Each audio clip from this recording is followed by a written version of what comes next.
Guilty as charged. Guilty as charged. Guilty as charged. Guilty as charged. That's my guy.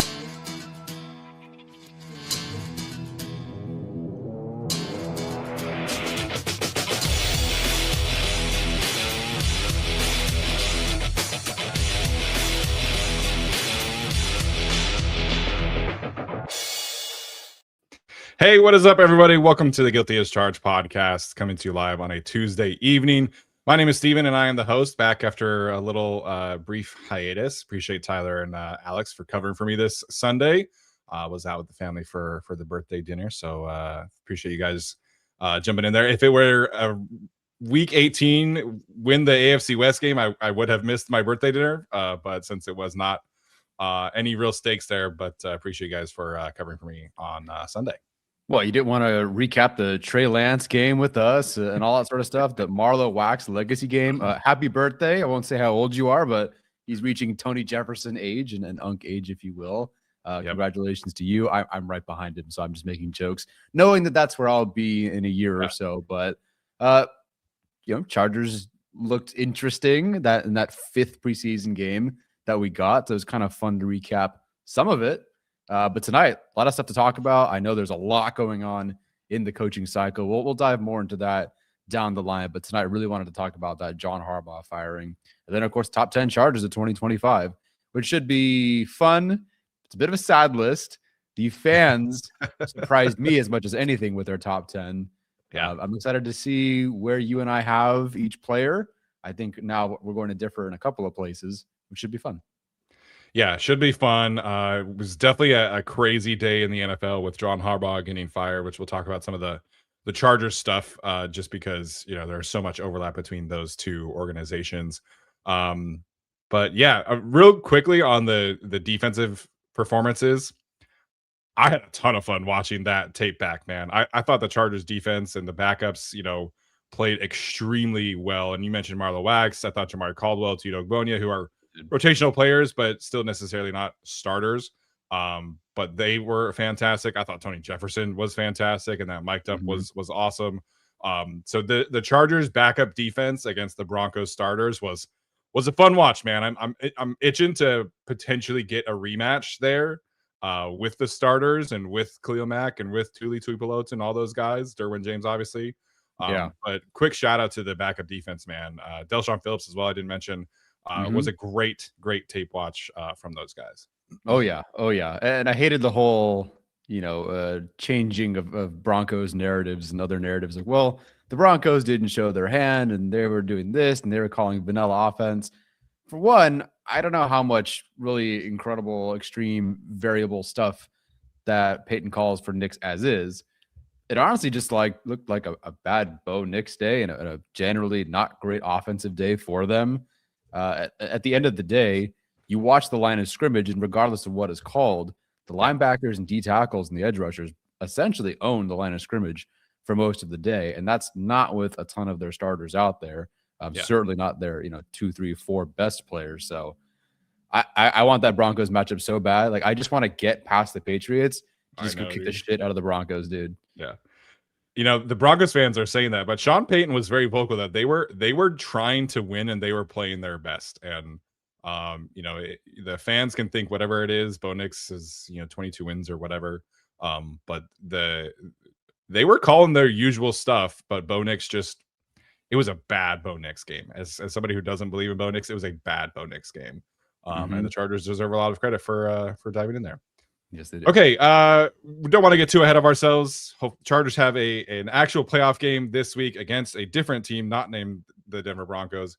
Of course, there's a lot of stuff with the Chargers going on across, the LA area with different events and things like that. And so we have been asked by the team to kind of go over some of these and promote a lot of these events that are going on throughout the entire week. You have a chance to go meet several different former Chargers players, including Jaleel Adai, Nick Dzubnar, Kasim Osgood, as well as Melvin Gordon, who I thought had like a nice little apology to Chargers fans recently on Instagram after some of the things that he said. So things are trying to mend the fence there, but definitely encourage you guys to go check those out as much as you can. San Diego, Orange County, El Segundo, have the opportunity throughout the week to meet those players. And then there's a game day watch party at the Bolt, where that is where Melvin Gordon will be. So definitely encourage you guys to go check that out.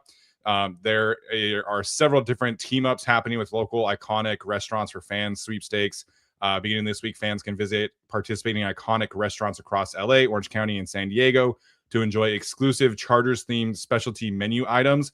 With each specialty item purchase, fans will receive a free Chargers playoff rally towel while supplies last, and the opportunity to enter the Ultimate Chargers VIP Experience sweepstakes. So definitely go check that out. The VIP Experience sweepstakes includes 2 tickets to a day of Chargers training camp in 2026, 1 autographed Chargers item, and then you'll get to meet and greet a Chargers player. I assume that's also at training camp. So you can participate in several of those different giveaways at Pink's Hot Dogs in Hollywood, Saba Surf in Mar Vista, Tito's Tacos in Culver City, El Tarasco in Hermosa Beach, All About the Cinnamon in Sherman Oaks, Brent's Deli in Northridge, Thunderbolt Pizza at Baby Knowles, Dad's Donut and Bakery Shop in Newport Beach, and then Dirty Birds in Ocean Beach. So there's a lot of different stuff happening this week as the Chargers kind of make this promotional push for a playoff game. And obviously the fan base is excited. We're all excited about the opportunity to be back in a play. Definitely encourage you guys to go check that out.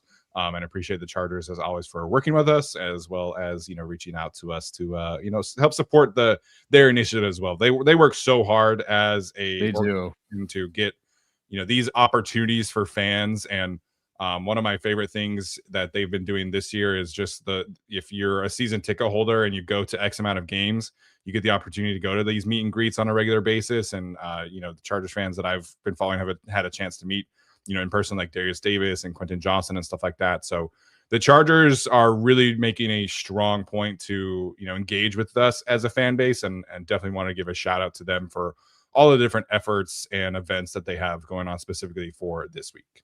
The last 2 years have been just phenomenal for Jim Harbaugh and this group. The Chargers team, obviously the organization puts in so much work. I think it was just the perfect timing with Jim Harbaugh too. And of course, when you sign up for Jim Harbaugh, you sign up for wins and playoff appearances. So you get to plan things like this to even push things a little bit more. And I just love the extra effort they've made in the merchandise that I get all the time, the game day experience, the giveaways, all that. I mean, they've gone all in, which I know was kind of the running joke a few years ago, but that media team, that organization, what they do, the promotional stuff, fan engagement, second to none. So please go to one of these. If we weren't reacting to games or if I wasn't busy throughout the week, I go to one of these things. But you guys have fun. I'm sure it'll be amazing. Yeah, they will definitely be a lot of fun. I think one of those events was actually today. So, I think they've started doing these rollouts. So, that the rally title looks pretty cool. And again, a chance at some signed merchandise is always a fun one. Okay, before we dive into our top 10 Chargers, like I mentioned, of course, have to talk about the Ravens' decision to fire John Harbaugh, and how this is going to fall out for the Chargers. And of course, they have several different coaching candidates as well. And there's so much overlap between these two organizations. And now, as John Harbaugh potentially branches out here a little bit, how does that impact this team? And so, I got a lot of questions today, like, oh, is John going to come coach, with his little brother? Is John going to, come be the special teams coordinator? Like, what's the situation there? There are teams who currently have a head coach employed who are already talking to John Harbaugh. It sounds like he is going to get an interview or interest from every single team that has an opening, as well as those who do not currently have an opening, but might have an opening if John Harbaugh is interested enough in them. So he is the #1 coaching candidate of the cycle right now, as it currently stands, according to several different media members, Ian Rappaport, Dan Rossini, Jordan Schultz, the whole shebang. So he is going to be a head coach somewhere else. The Ravens suddenly are the hottest coaching opening as well, with an MVP quarterback, a very stable organization that is willing to spend and stuff like that. So there's going to be several different ramifications for the Chargers here. Where do you think it starts with that? And where do you think how do you think this really ultimately ends up impacting the staff and everything like that? So I think, as you already got out of the way, it is not John Harbaugh going to the Chargers. John Harbaugh is taking a head coaching job, or he retires. If he takes a year off, and decides to hang out with his brother in training camp, but not take any official role, fine. Sure. He's going to be a head coach. There's no world where I see him just like replacing Ryan Ficken as special teams coordinator. That's not happening. What this is, and I think we all know what this means, really, Jesse Minter time in Baltimore. I just, barring them promoting Todd Monken or maybe prioritizing Kevin Stefanski, I almost don't see how it isn't Jesse Minter with the Baltimore Ravens, given the connections. Yeah. And that's one or two things for the Chargers if Minter leaves. Well, one, Minter leaving would be huge for them. But the questions are, who does he take with him, if anyone? And or when he gets to Baltimore, who does he keep on that staff? Who does he retain? Who could cross over with the Chargers? You name it. And I was talking to Cody Alexander, like, hey, Minter's probably going to leave. What's going to happen? And Cody Alexander, his take was, and I think we kind of feel the same way, the first thing they'll do is promote internally. We think Clinkscale would be the next guy up. We think it would be Clinkscale. If it's Elston, fine.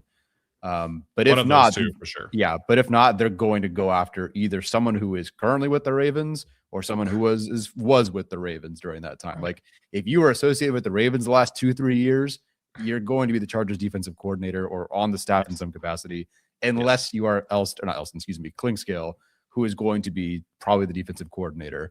So to me, it just depends on who Minter takes and who Minter decides to keep when he's there. And that determines everything for us. But, Minter, the Bengals are running it back with everybody for whatever reason, including their defensive coordinator. So I thought that would be the attractive spot for him. The Titans, for whatever reason, might actually be the Matt Nagy destination. For what it's worth, they're also interviewing Jason Garrett. It's going to be the funniest outcome no matter what, post Mike Vrabel for that organization. Yeah. It feels like Minter could have been patient and maybe even skipped out on the cycle. Didn't have to be the Raiders. Yes, they have the number 1 overall pick. You never know. The Baltimore Ravens is about as good of a spot as you can get. Extremely familiar with the organization, extremely familiar with the personnel that are there. It fits. I mean, where else are you going to go where you get Lamar Jackson at quarterback and the rest of that group over there? And I mean, it's kind of perfect, because their only other issue was, the defense had been underperforming, and they've been underperforming. That's for sure. They were pretty good with that Mike McDonald guy. Well, guess who I'd argue has been doing a better job in the NFL as a coordinator than McDonald? Minter, with a bunch of DBs I didn't even heard of until the years that the Chargers had them, and their defense has somehow been better. Yeah. So I just think I'd be stunned if it wasn't Minter to the Baltimore Ravens. I don't think you make this kind of move, to move on from John Harbaugh unless you feel pretty good about the next guy up. Yeah. And barring a surprise or an internal promotion, I think Minter goes to the Chargers, and that's what affects them the most. As your dad points out, part of the sticking point of the Ravens and the John Harbaugh situation is that the organization wanted to move on from Todd Monken, and John Harbaugh said no, that was not where he was going to explore some upgrading of the offseason. And so it sounds like Todd Monken is also going to be relieved of his duties. I don't know how this regime is going to feel. Eric DaCosta and the front office, they're so entrenched with everybody.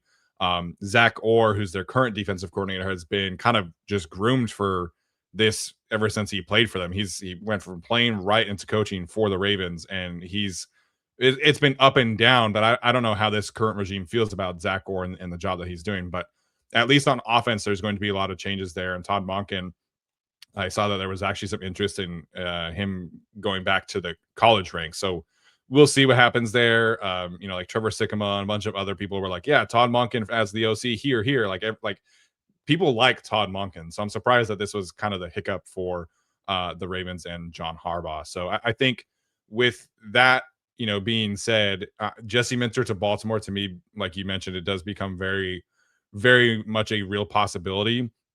And if not Baltimore, I think it just increases, unfortunately, the likelihood that Jesse Minter does leave in some capacity. A few days ago, it was trending towards like 4 head coaching openings, and now there's 7. And now there's other teams who might fire their current head coach to try and get John Harbaugh. So we have no idea where this is going to go. I think the entire NFL is pretty shocked that this happened today. And I think it's just going to create more chaos than what we were kind of expecting, about 4 or 5 days ago, where it was like maybe Arizona, maybe Cleveland, and now you have this. Just the ripple effects of this are going to be crazy across the NFL. Um, Diana Rossini floated the idea that the Ravens might be interested in like Cliff Kingsbury as their way to like modernize the offense. And so it wouldn't surprise me if like that's their main goal of this coaching cycle, is to kind of modernize the offense. They've been kind of stuck in the Greg Roman world for like a decade. um, so What's if that that's like? their yeah, weird. If that's their ultimate goal, I'm not surprised by that. But I have such a hard time picturing somebody like Cliff as the head coach of the Baltimore Ravens. Like when we all think of the Baltimore Ravens, we all first go to defense. And so I think, Oh yeah. if I'm a Ravens fan, I want Jesse Minter, or I want Brian Flores, or I want one of these, Jeff Halfley, one of these higher end defensive coaches that can also maybe, Vance Joseph, I think is in that kind of realm as well.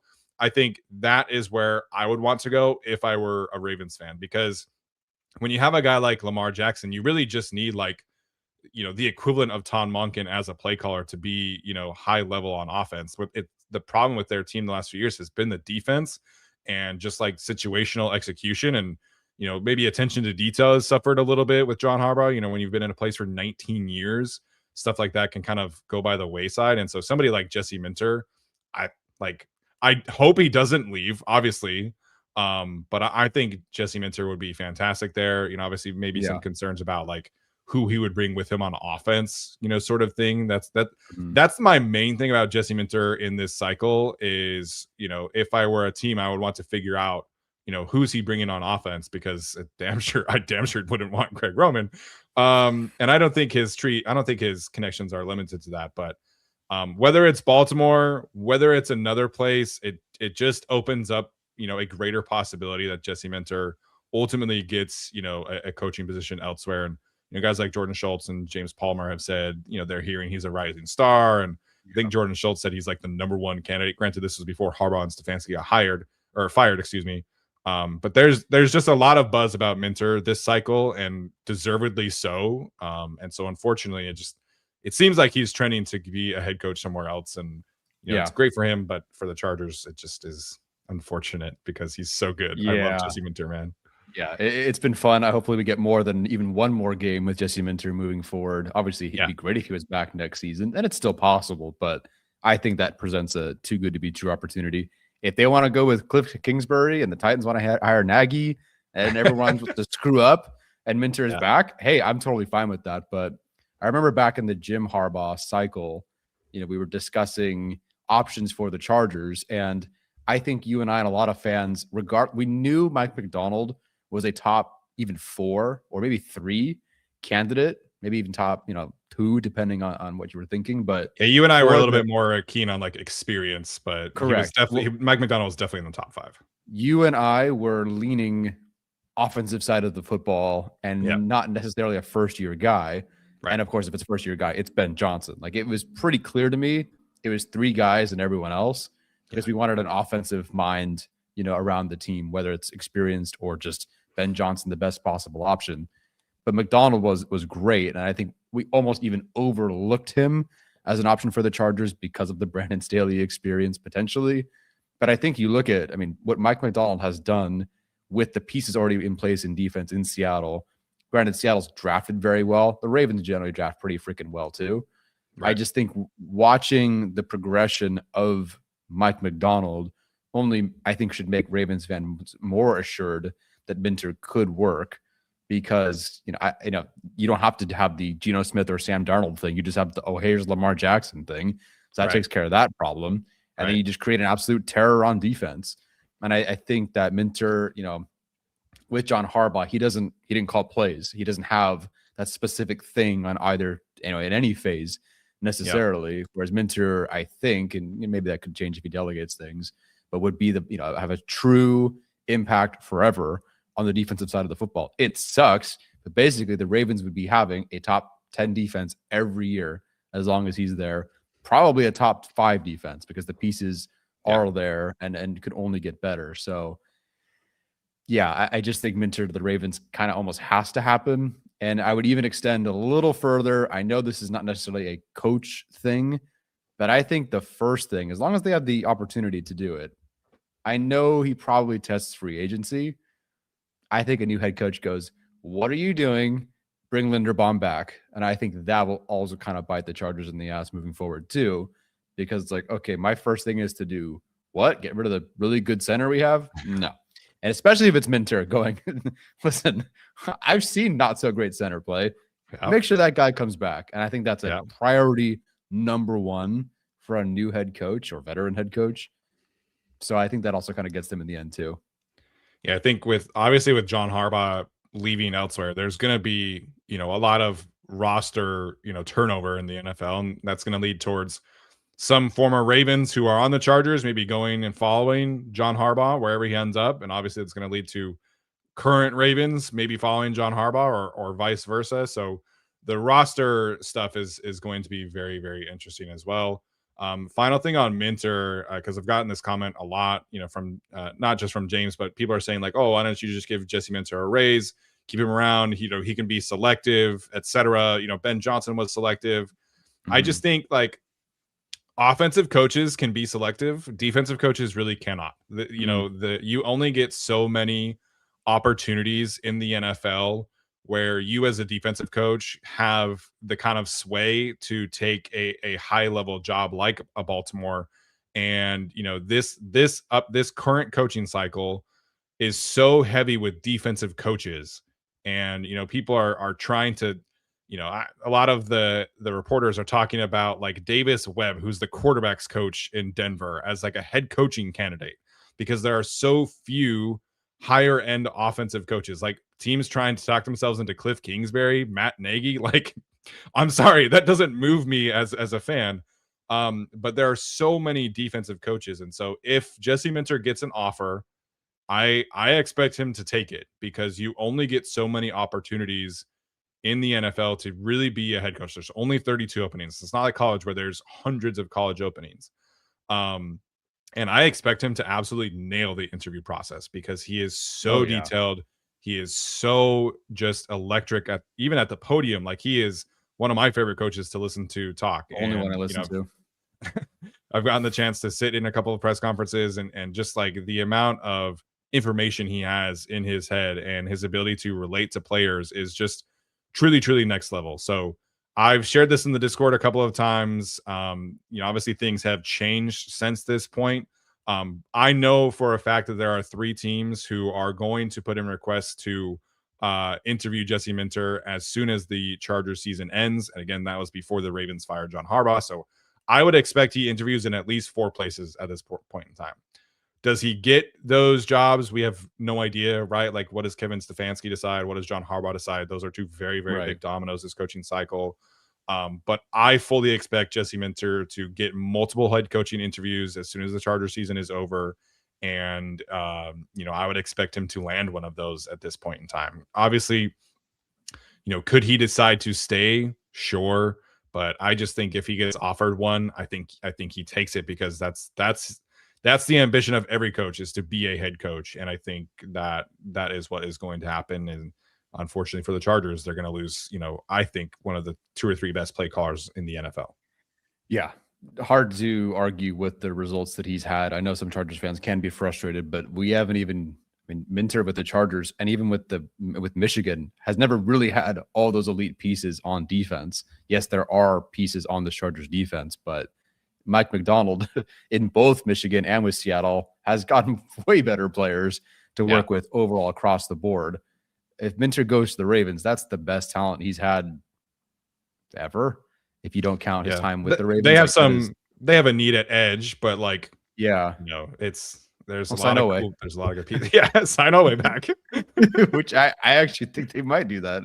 I don't know, whatever gets them out of the Linderbaum sweepstakes. But yeah, regardless, I think just this changes everything. If there's even a remote possibility of Minter to Baltimore, that's the one you leave immediately for. Like, if you're a coach, go coach Baltimore. That's just, it's almost too easy. Yeah. Like, okay, go get Lamar Jackson. And granted, yes, the Ravens underperformed. It's not like it's an automatic thing.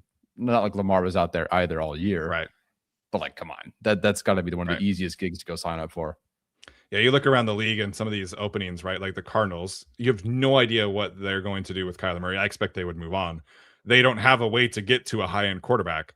The Raiders are open. They have the number one overall pick. I assume they're going to take Fernando Mendoza. What if he's just kind of average? The Cleveland Browns are still paying Deshaun Watson. So you have no idea. Like those places, like again, there's only 32 head coaching openings. So it's some coaches just can't be selective. But when coaches are looking at becoming a head coach, and like if you're somebody like Minter who is a higher level prospect, opportunity number one or thing number one that you're looking for is like a stable organization that will support you, and number two is what's my quarterback situation. You have the Ravens, check, and then it's just a great job. The last thing about this, we've kind of rambled a little bit here, and that's partly my fault here, but Romeo asking about Chad Alexander, I think this does actually increase the odds that he leaves as well. There's only 2 current GM openings, Miami and Atlanta. There were a few tweets by some reporters that insinuated that if John Harbaugh wanted to, he could get a GM fired very easily and then put somebody like Chad Alexander in that situation. Ian Cunningham, who we talked about and profiled when the Chargers, did their thing, he's also very connected in Baltimore.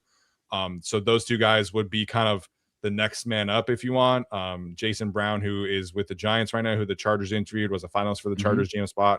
He's also very plugged in Baltimore. So there are a few options there, but the current buzz is that John Harbaugh is looking at the New York Giants job, and there's no way he would look up and down that draft history and be cool with Joe Shane.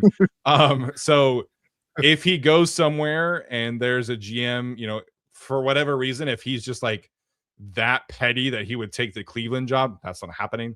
But if he is that interested in the Cleveland job, he could get Andrew Berry fired easily and then go get his next guy. So Chad Alexander is not the only one connected to John Harbaugh, but I think he has the most buzz outside of Ian Cunningham. So there's a pretty good chance that Chad Alexander goes with John Harbaugh and becomes a future GM, in which case the Chargers would get compensatory picks. But we'll see what happens there. There's only 2 current GM openings, so he is going to interview in Miami, as according to Adam Schefter. So we'll see ultimately what happens there. But if John Harbaugh goes to a team that does not have a GM opening, I would expect that GM opening to open, and Chad Alexander to be somebody who is on that list.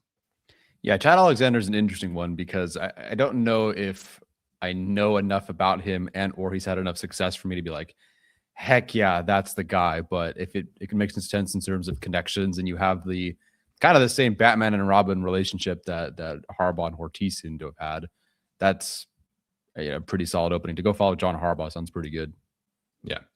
And just to clarify the compensatory picks things again, it's a minority option for losing a GM or a head coach. Jesse Minter is very much not a minority, so that does not qualify for him.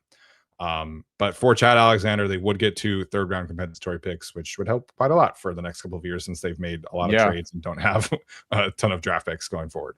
Yeah, that would be nice. However, they can have the comp picks back if we get to keep Jesse Minter. That seems like a fair trade. Yeah, I would rather have Jesse Minter than 2 picks in the hundreds personally. But yeah, no kidding. We are going to do a bunch. Like we said, it sounds like Jesse Minter is going to be leaving. We'll see what happens there. Obviously, if the defense is like horrendous on Sunday night, I think that maybe helps his chances of staying. But I don't think that's going to be happening. So next week we will be looking at some candidates that the Chargers can pull from externally. Like Tyler mentioned, I think we're on the same page that Steve Klinkscale or Mike Elston are probably the defensive coordinator going forward. But then again, they would have to replace those 2 players and stuff like that. And so either way, next week we'll be looking at external candidates that could be additions to the Chargers coaching staff should Jesse Minter end up leaving. So something to look forward to next week. Yeah, hopefully after a win. Yes, hopefully after a win. Any other thoughts on the John Harbaugh situation here, Tyler? Not yet. Waiting for maybe some more dominoes to fall, some more clarity. But for now, I think that we've covered most of it. Yes, I agree.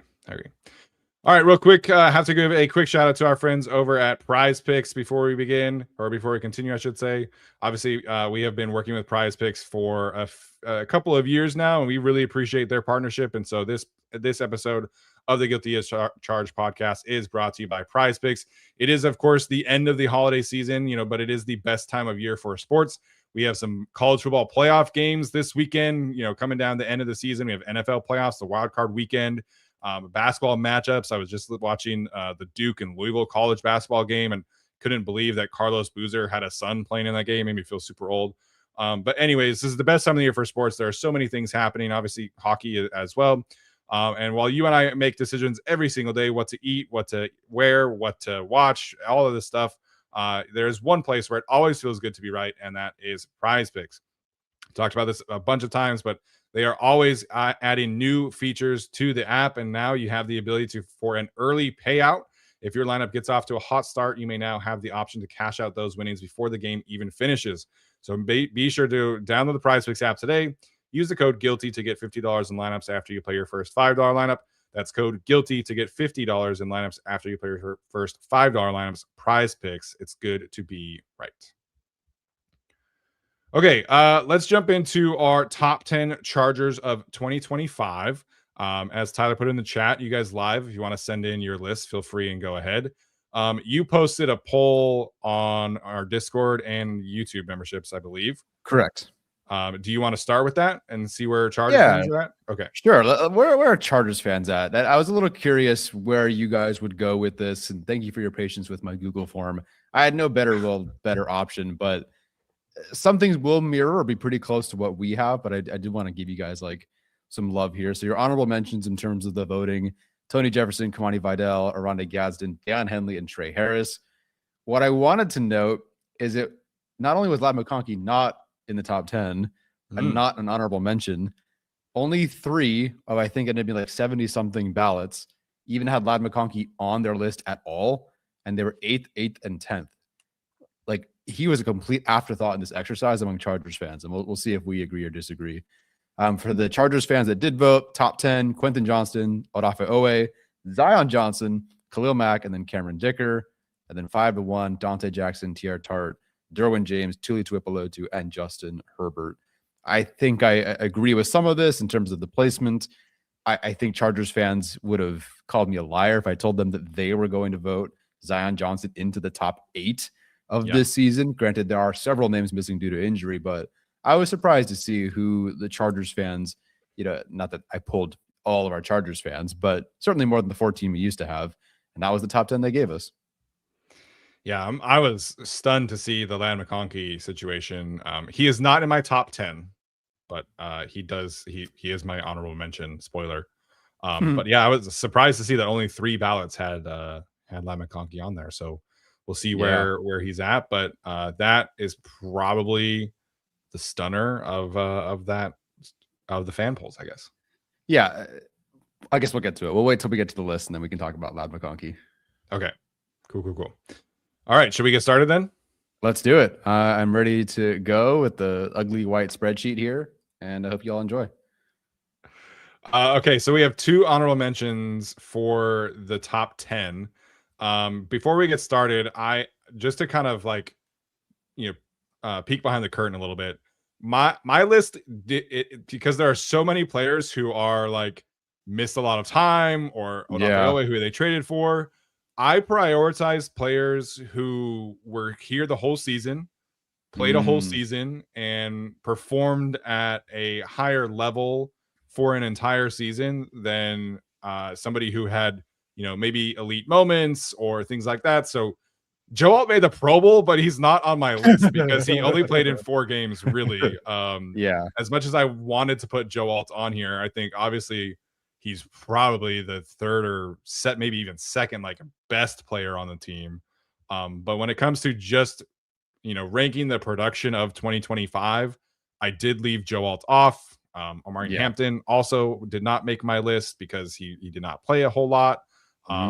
Stuff like that. Obviously not having Rashawn Slater, situation. So, when it came to like breaking ties, because there were several for me, I went with players who were here for the whole season, had a great season for the most part, as opposed to players who just looked like really, really good for half the season or for 4 or 5 games.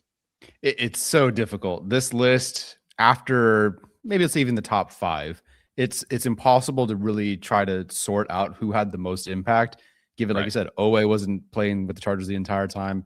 Mack had an injury. Quentin Johnson was gone, obviously, for a few games as well. Mekhi Becton's not on the list, I'll tell you that. No. I probably could have got to like 25 or 30 players before I put Mekhi Becton on here. I would have gone to like Tucker Fisk. 50 for me. Yeah, Tucker Fisk, the 4 Will Dissly games, and then Mekhi Becton. I agree with you as well. There's, I think, one player in particular, and I guess it's kind of obvious which one. There's a leadership aspect to this and being a top 10 Chargers as well. It's not necessarily a statistical ranking. There's also some of the off-field and leadership aspects of this that can help get that player up higher in certain spots. But yeah, it was a tricky list after a certain segment, because how do you weigh your 12 games versus your 11 games versus your 15 versus your 13? Kind of tricky to do there. Yeah. So I guess I'll get started here.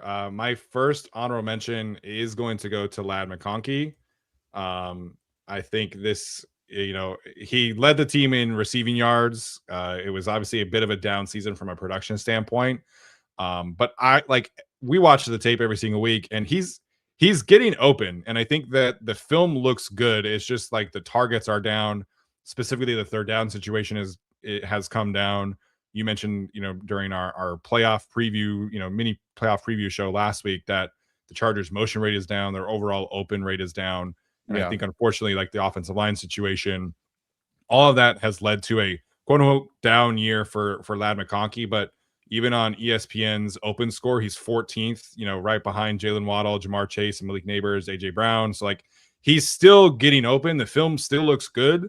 I think, unfortunately, just like the volume has not been there. Him and Justin Herbert have not been on the same page at certain times of the year. So I wanted to get him on the honorable mention list, but it's tough to justify putting him in the top 10, just given, the fact that he's at, 789 total receiving yards. And obviously he didn't play this week, but just the production is down. But I think the film is still good enough to qualify or quantify an honorable mention selection. It was for you. I do not have him in my top 12, if you will, at all here, including honorable mentions. And it's not like, if you ask me who's the best receiver on the Chargers, I will instantly say Ladd McConkey. But when I think of who represents more of the 2025 Chargers, he's not the first receiver necessarily that I would think of. Again, I think Ladd McConkey is by far and away their best receiver. It just was not in the cards for him this year to be a focal point of their offense, or at least in one that turned into production. Now, as you said, the film, really strong. Him getting open, not an issue.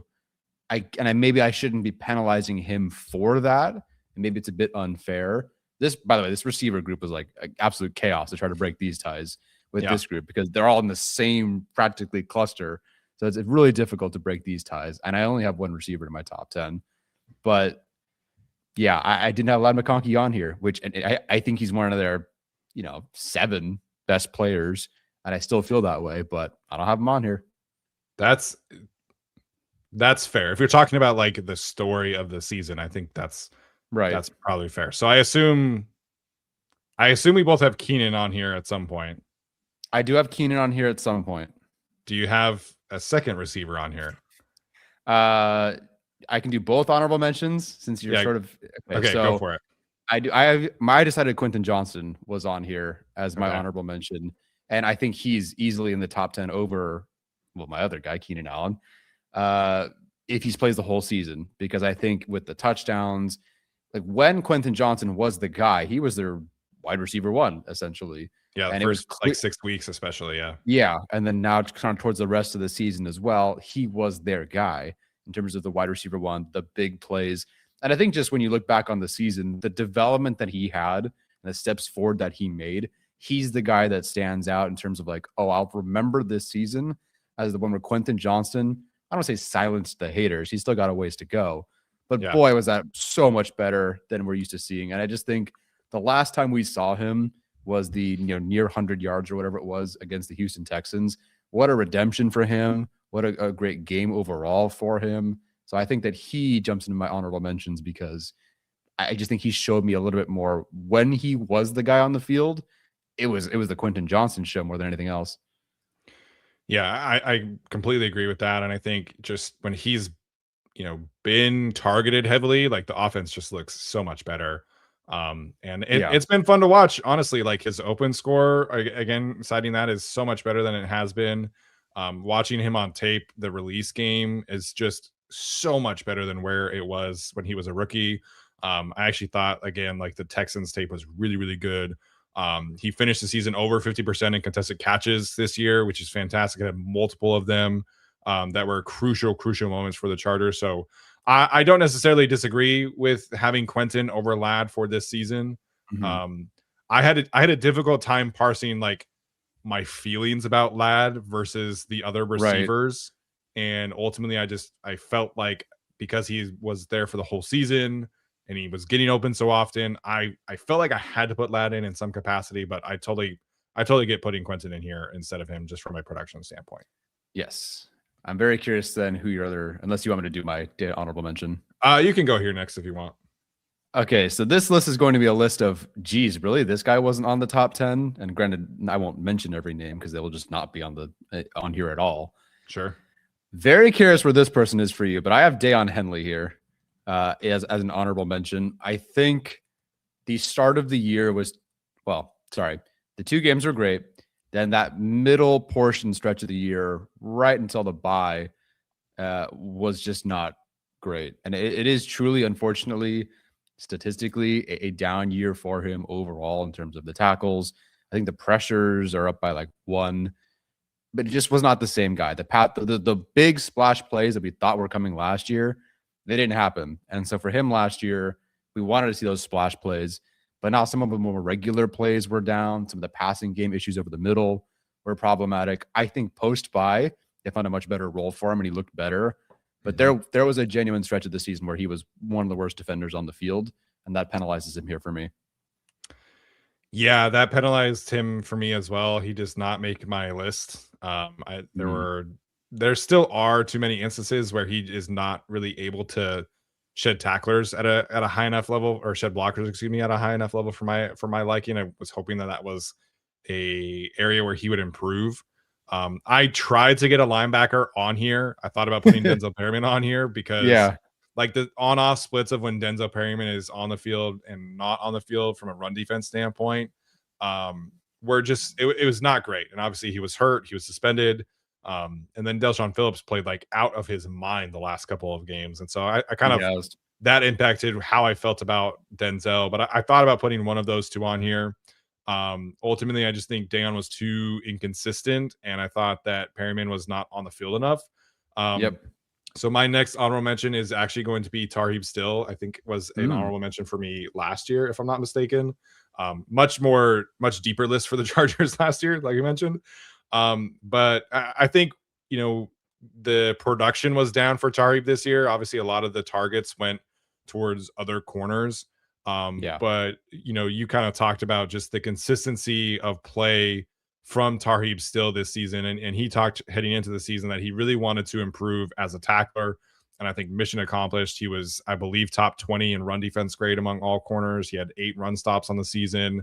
And there were it just like looking back on the season, there were a couple of tackles like once or twice every single week that I felt like Tarheeb Still, shut down a drive on his own or, set the tone to start a game. And I think kind of telling the story of the 2025 season for me has to include Tarb Still, even if he didn't have as many interceptions from last year.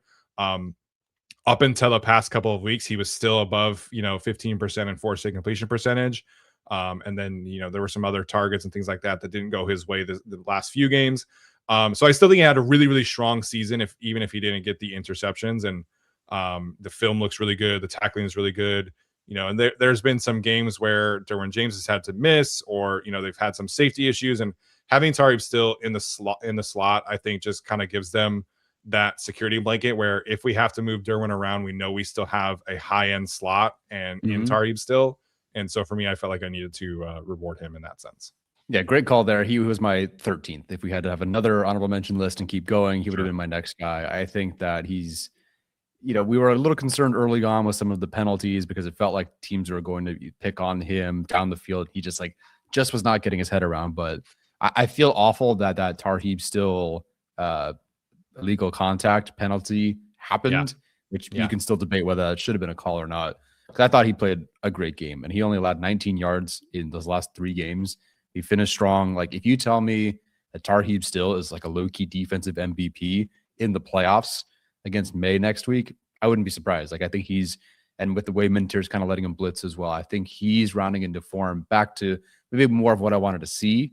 He's a pretty solid player for them. Yeah. So that's the honorable mentions. Again, I think like Omarion Hampton, Kamani Vidal had cases here. I actually consider for a moment putting Josh Harris just because the special teams went from like they Yeah. were so bad before Josh Harris came back, and then since he's come back, it's been very, very good. So I thought about putting Yeah. him, but he missed half the season. So those are our honorable mentions. Yeah. Let's do 2 at a time here going forward. Okay. Who's 10 and 9 for you? Okay, so 10 for me. Let me get to our list here. Number 10 is Keenan Allen. When I think of the start of this season, that was like, whoa, is Keenan Allen getting 2,000 yards this year? Because, I mean, and just the moments in those games, that throw, there were what, 4-5 games in a row where Herbert's best throw of the game was to Keenan Allen. And I just think him stepping in and having that instant chemistry with Herbert kind of saved the early part of the season. They don't go 3-0 in the division to start the year without him. I think the end of the year is hilarious, watching him get his incentives. At the end of the day, though, he was the guy on third down. He had the most first downs on the team, and I believe he had the highest passer rating. No, that was Quentin Johnson. He had the most third down catches on the team. Yeah, and most I just third think down catches in the league, by the way. Yeah, right. And so that value to him, I think, puts him into the top 10 for a variety of reasons. Also, one of my favorite players. Maybe I'm biased as well, but I think even though I don't think he's a better receiver than Ladd McConkey, and I even think at this point Quentin Johnson would be considered a better receiver than Keenan Allen. But when I think of the 2025 Chargers, I'll think of him coming in and saving the Chargers temporarily, then not needed as much throughout the season, but still being that third down guy. Third and Keenan was still a thing. And I think at the end of the day, you lead the receivers in yards per route run. That's my tiebreaker. Number 10 for me. Number 9, I wanted to put this player higher. So I'm curious. It sounds like you might have penalized him as well for the lack of Chargers snaps. Odafe Owe, if you want to talk about the quality of snaps and the time he was here with the Chargers, yeah, I think this is arguably a top 5 player. And maybe that's where I should have considered him more so. But at the end of the day, he was a Baltimore Raven for 5 games. And then while he did have a sack or 2, whatever it was, to start his tenure with the Chargers, it felt like it took a couple of games for him to really get to being that guy. Now, the last 5 games, unreal. I think he has 6 sacks and like 20 pressures in his last 5 games with the Chargers, which is infinitely more, or not infinitely, a lot more than he had with the Ravens to start the year. So I think if you take those numbers, you make him a whole season pretty darn good. At the end of the day, he is the edge 3. I do have 2 edge rushers over him. So my 10 is Keenan, number 9, Odafe Owe. Yeah, so I have Keenan Allen also in this range. I have Keenan Allen at number 9, actually. So very similar range, similar argument here for Keenan Allen. The third down production really is it's hard to argue with. Like I said earlier, to me, Ladd McConkey is very clearly their wide receiver 1. I think he's their most talented and most nuanced, wide receiver. But Keenan Allen has the third down production.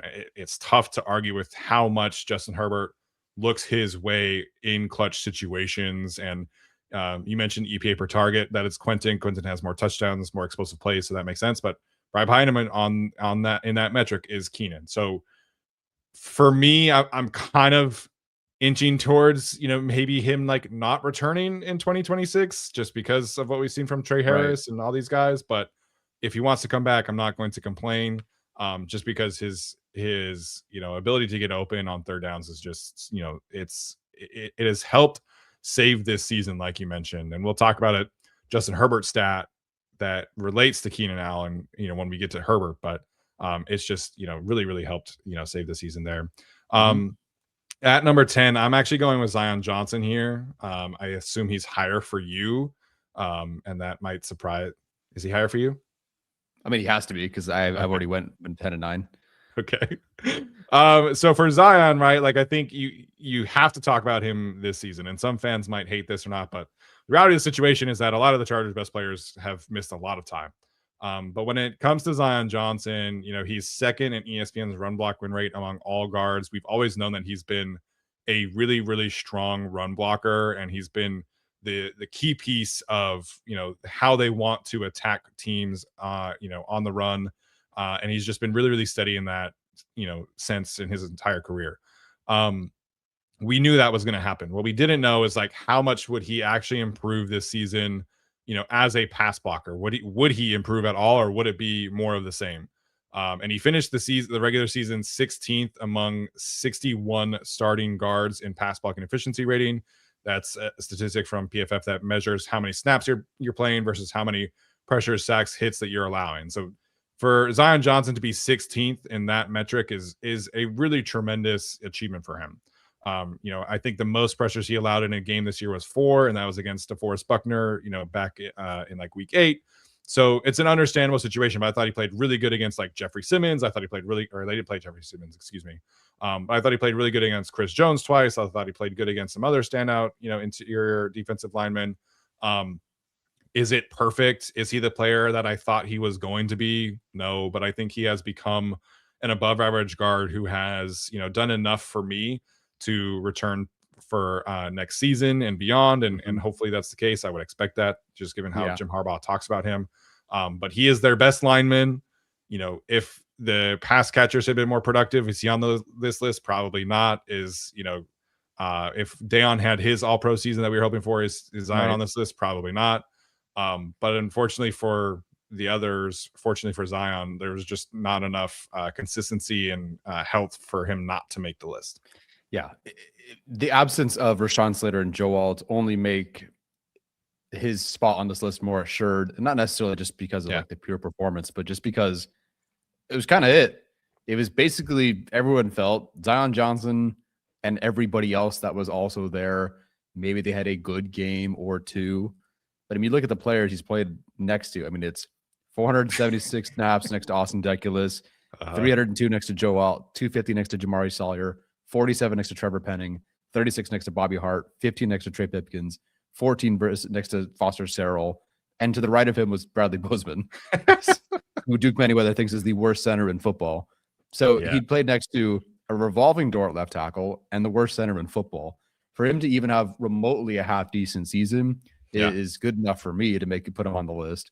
But I think he genuinely improved. And regarding PBE, I believe in that same group of like 61 guards, starting guards, that at this certain snap cutoff, he's 8th in true pass blocking efficiency, which I think is even more impressive. So you tell me there's someone who's second in run blocking grade and top 8 in true pass blocking efficiency. It's pretty good. Another guy who's played a guy who's played another 1,000 snaps or more this season. Just a good player, a stable player in a time where this offensive line had nothing but instability or poor play. He was a good player, an available player. I think every time there was a new tackle, he had to look out for that player. And I think he did protect those players, in particular Jamari, very, very well. So to me, it is almost a surprise even to ourselves, given that we like Zion so much. But when I think of the 2025 Chargers, I think about that one only stabilizing force that was also good, and that was Zion Johnson. Yeah, I mean, there was, I think it was the Vikings game, or it might have been the Steelers game. Which was Sunday Night Football? Was that Steelers? I think it was Steelers. Both. Oh, sorry. Steelers was Sunday, Vikings Thursday. So there was like the PFF introductions, right? And people skipped over Zion. The other PFF grades were not great, but they skipped over Zion. So I think that, to me, it's been an above average season for Zion Johnson among guards. And I think that should be rewarded for him. So Odafe Owe, he is next on my list at number 8, like you mentioned, just given the the lack of games. Really, it's like the back half of the season for him, because you mentioned like the first few kind of took. He was like, I think he only played like 15, 20 snaps for the first few games. Since that point, just extremely productive. And I think for me, the biggest surprise, just given how people talked about him, is actually the run defense. Like I think Yep. his ability to win in pass rush situations, I felt pretty confident in, given what I like watched on tape and stuff like that.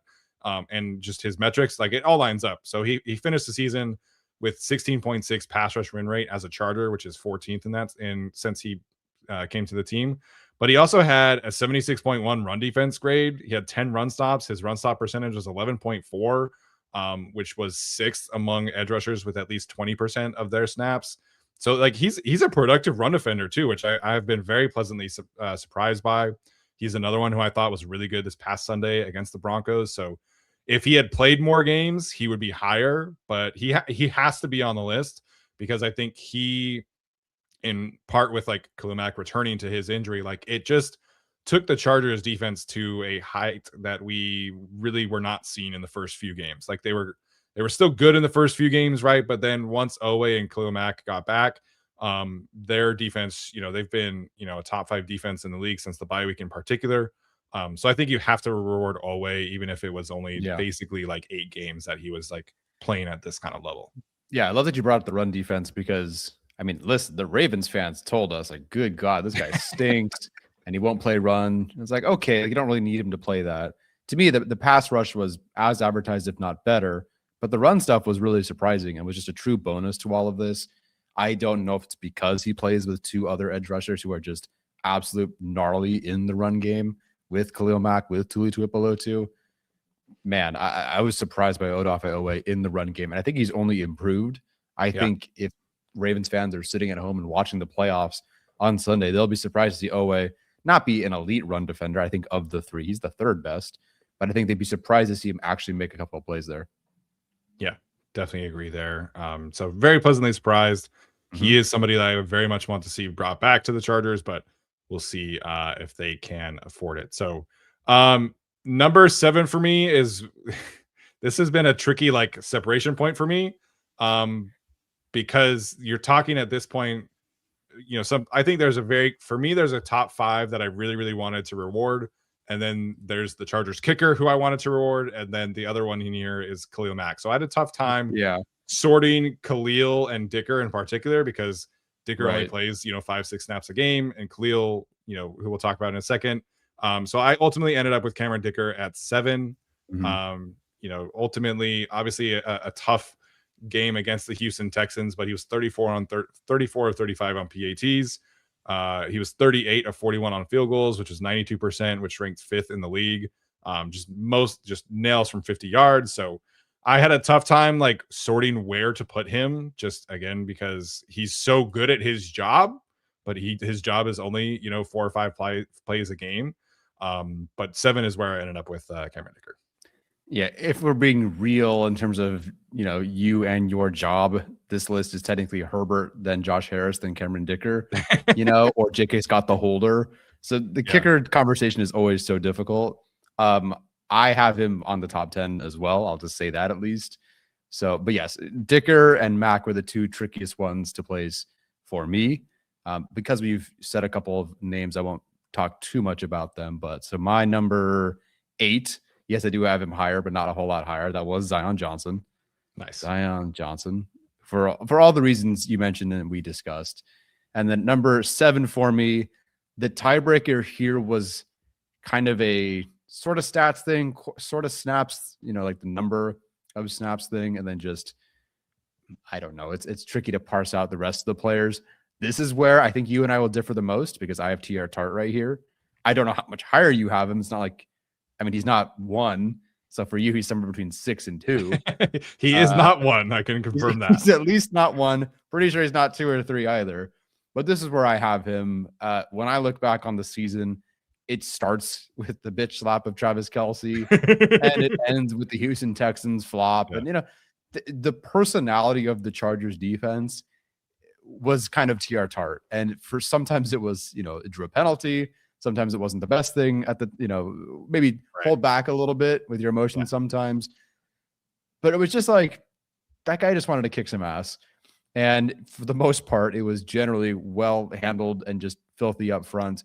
The on-off splits for him are tremendous. It's clear the Chargers are much better. I mean, there was a point in the season where, especially before they kind of got a little bit better in the run defense perspective, it was like Tart on, teams couldn't really run as well. Tart off, and it was a Boygby, and they found out with like Owe early on. Yeah. The Dolphins are running all over them.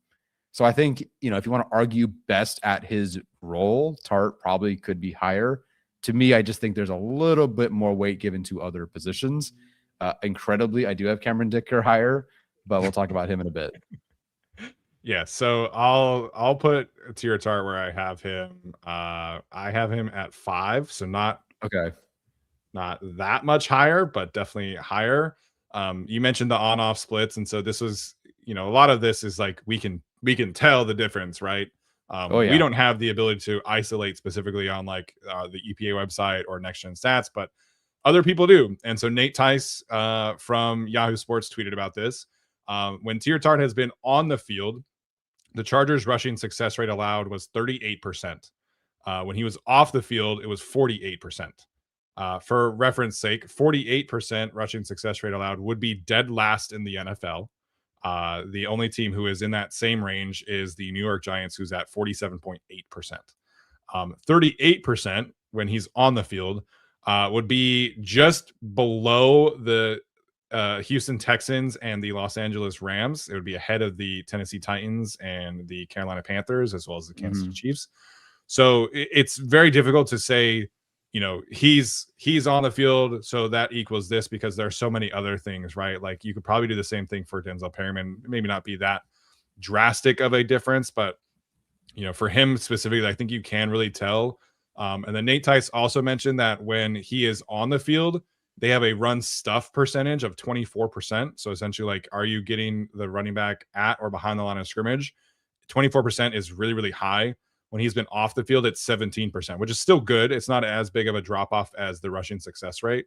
But to me, like you talk about the personality of this team, you talk about his ability to just be such a disruptive run defender on this team. He hasn't been as efficient as a pass rusher this season as he was last season. But I think he's just been such an anchor from a run defense standpoint. Truly, truly, like, not that they didn't miss a beat without Puna Ford, right? But I think Tier Tart has just been so disruptive as a run defender that you have to bring him up at least in some capacity. And top 7, top 5, I think that's a no-brainer for me. And so just the year-long consistency, the disruption, the personality, I just love. I look at that drill. I just love watching him every single week. Like there's 3 or 4 times a week on tape where I'm like, holy shit, Tier Tart did what? Oh yeah. And so it's like his athleticism is crazy sometimes on these run defense plays. So he was a player that when we decided to do this, I think I almost immediately was like, I got to get Tier Tart at least in my top 6. And so I ended up with him at number 5. Yeah. Love that. Great player for what they needed. We were sad to see Puna Ford go, but it's a testament to Tart and what he's done this season that Puna Ford, I mean, the film guys just rave about him and what he does for the Rams. And yet we're like, we're okay. And that's also kind of a Jamari Caldwell stat as well. For sure. But and Deshaun Hand. And Deshaun Hand and those guys, and really a Mike Elston stat is what it is.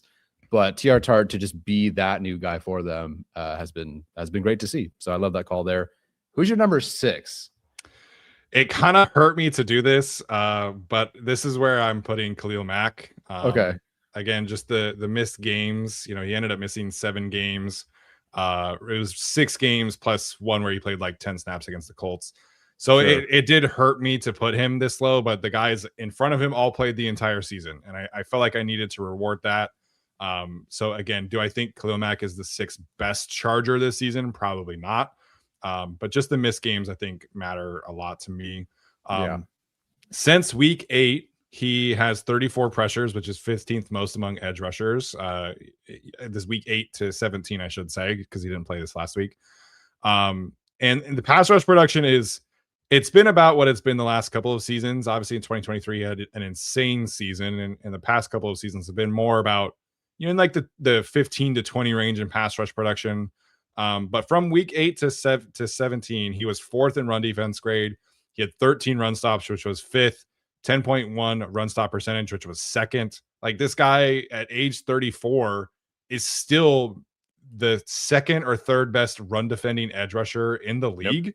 And it's kind of insane. Like you look at the guys ahead of him, and it's Max Crosby and Trayvon Walker, who are still like very much in their athletic primes. And Max Crosby is, insane. Like he plays like every single snap. It's crazy. But Khalil Mack at age 34, being the run defender that he still is, I think it deserves to be rewarded in some capacity. And so he was going to be on the list. He was going to be in the top 6 for me, like right away. Yeah. It ultimately just became like games played kind of situation. But Khalil has to be for me at worst, he was going to be number 6. Yeah, Mac. I thought maybe you were going to differ there, so I'll just put him here now. We are in the same spot with Khalil Mack. Okay, and I think for the same reasons. Even if I said, well, okay, so my number 5 is Cameron Dicker. So I might as well just get that out of the way. There you go. Khalil Mack for me, for all the reasons you said. If he had played more games, I think this is a higher conversation. Granted, sure. I think if Dicker didn't play against Houston, this is also a different conversation. But Khalil Mack, the leader, if nothing else, gets him on there. But the run defense stuff, was the Houston Texans game? It was basically in that second half where they needed to shut out the Texans, and essentially they did. It was him on that forced fumble, just like running 35 yards of the direction to force fumble that Tony Jefferson almost picked up. It's him setting the edge. It's him rushing the passer. It's that hit on Woody Marks. I've watched that play so many times, and poor Woody Marks is on a different planet after that Khalil Mack hit. Mack just still being able to do that. Yes, it was a wide open shot. Sure. You still got to make the hit. I think Mack even surprised the running back himself. We're looking at a player.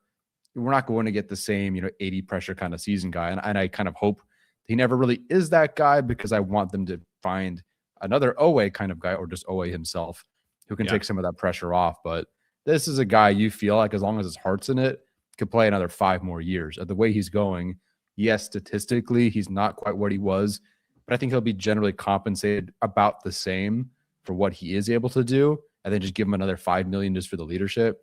I think Mack is one of my 3 favorite Chargers on the team this year. With the games missed, I would say though 6. So obviously I agree with you. Cameron Dicker was, again, the wild card, as you said. I don't know what to do. At the end of the day, when you become the most accurate kicker in NFL history, granted, you still got to keep going. I think we were all in shock when he missed both kicks against the Texans for a variety of reasons, but until that point, to have not missed a single field goal under 40 yards and to be that good at extra points in general. And we just watched the Ravens Steelers game. What a hot mess that was for both sides. And for Dicker to never really ever give the Chargers any kind of game like that is pretty special. I'll remember the game against the Eagles. I was like, okay, we're going to kick this really far field goal to bring it to overtime. No problem. Okay, let's drive it on the field in overtime. Game-winning field goal. Those moments stick out to me more so than the one couple of misses against the Texans. So it's really difficult to figure out where to put a kicker on these lists. At the end of the day, I think when you are essentially making NFL history, you belong in my top 5. Yeah, very deserved Pro Bowl nomination this year. It sucks that the game after he gets the Pro Bowl nod, he's his career. It's like one of the most classic Chargers things ever. But he's, there were a lot of conversations after the Texans game, like, should we be worried? And like, I'm just not going to be worried about Cameron Dicker. Like, I think every kicker in the NFL is going to have a game, that is just kind of a, like, what the heck, like, what's going on? Like Boswell this last week against the Ravens almost nearly lost them the game because, he was missing kicks against the Ravens, and he's, just been an incredibly efficient kicker as well. So unfortunately, it's just kind of the nature of the position. But, when you're at 93% for your career, like that's pretty damn good. Yep. Pretty darn good. So I feel like we have to have the same number 4. I think so too. But then, like, you and I were messaging about one player and you were like, he's in my top 10. And I was like, how low is he going to have this guy? Steven was fishing for my rankings and I gave him nothing. And I'm glad it kind of threw him off. Is your number 4 Dante Jackson? Yes, it is. Okay. It is also my number 4. Okay. So we both have Dante Jackson on here at number 4. I figured that I felt the top 3 in some order other than one was very set. But I was very curious where you were going to have Dante Jackson, because he's not talked about nationally like anybody who should be a guy you'd mention in your top 5 Chargers of the season. But he's had the best passer rating allowed since 2016 with Casey Hayward.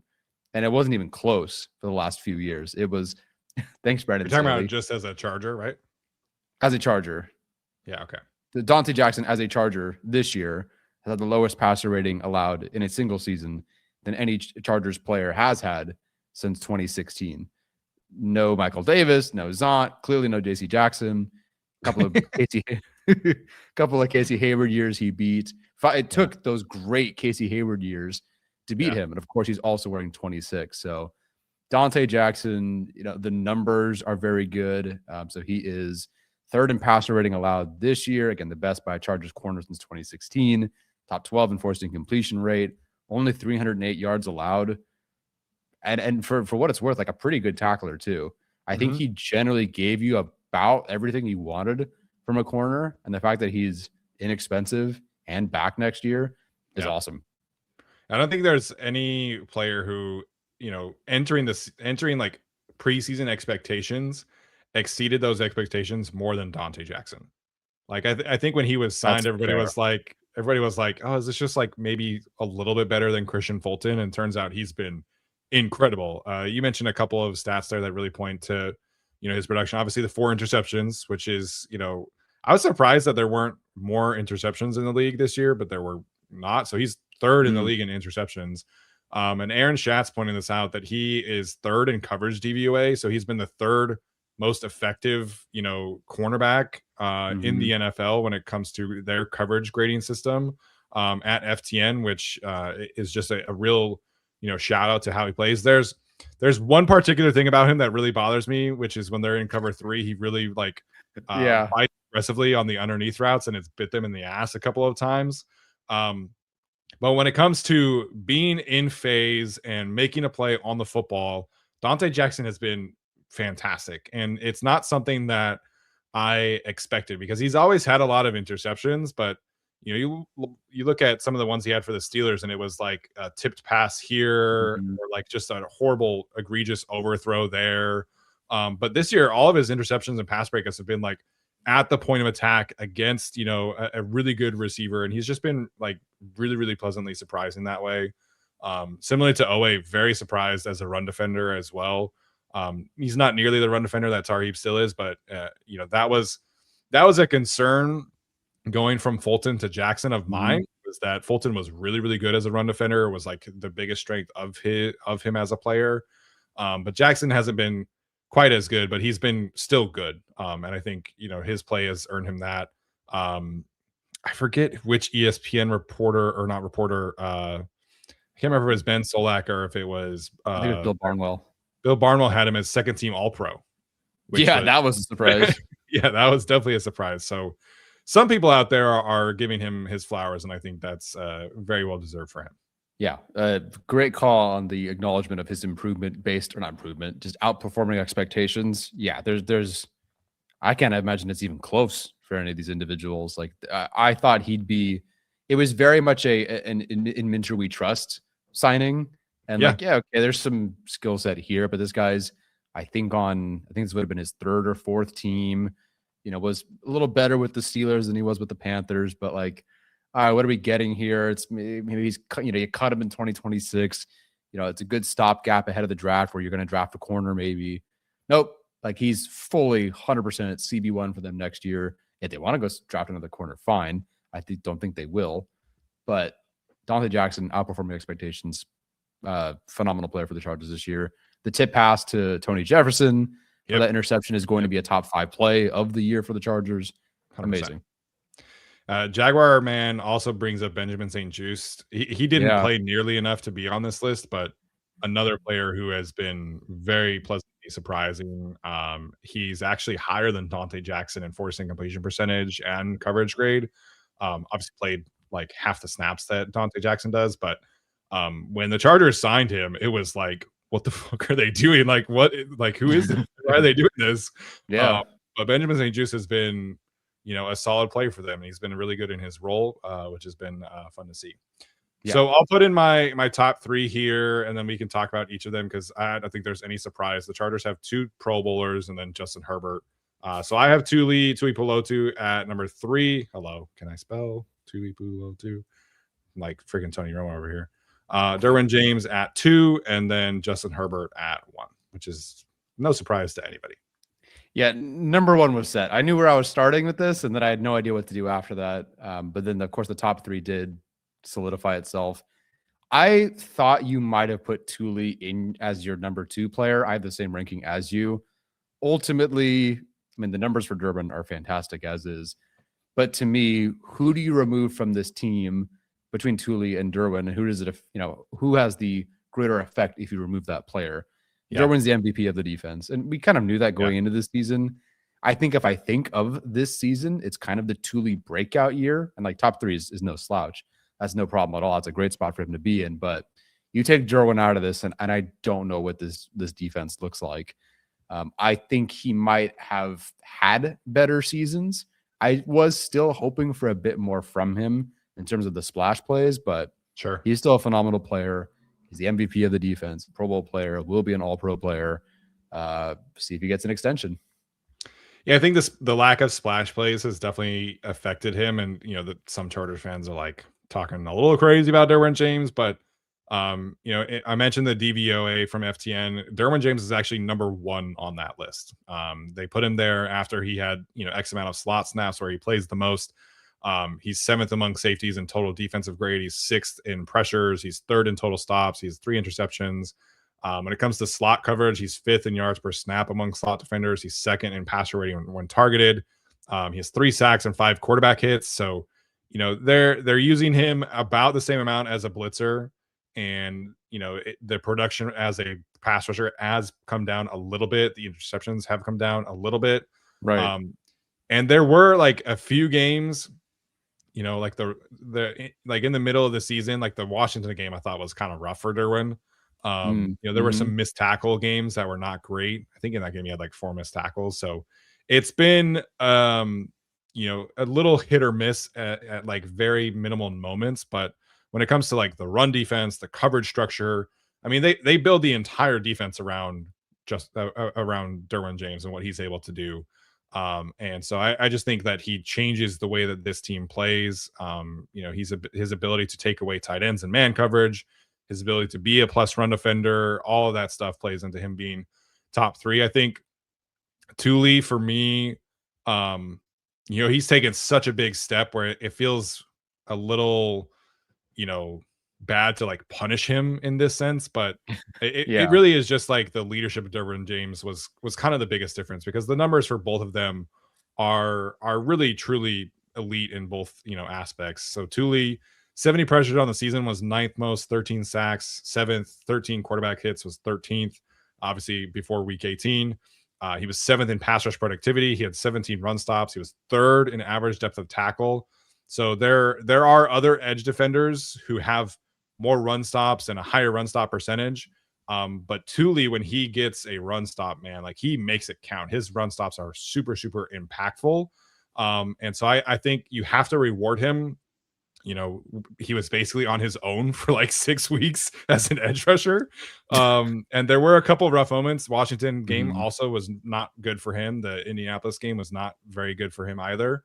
But when it comes to just the down production, the ability to make plays all across the season, I think Thule for me was like a no-brainer top 3 player.